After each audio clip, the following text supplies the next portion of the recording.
Nəcabət kişidə insanın həqiqətlə əlaqəsindən irəlir. İnsanların çoxsu həqiqətlə hesablaşmırlar. Bir həyasızlıq, bir sırtıqlıq var insanların həyatında. Amma az bir insan tutulur buna, balıq qarmağa keçən kimi həqiqətin qarmağına keçir. Konfutsi Nəcib kişi deyəndə həqiqət yolçuluğunu gedən tip kişini nəzərdə tuturdu.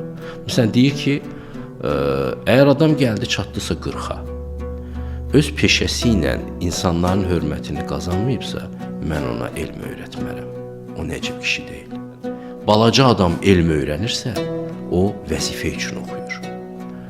Nəcib kişi elm öyrənirsə, o elmi sevir öyrənir. Balaca adam həmişə faydasını düşünür.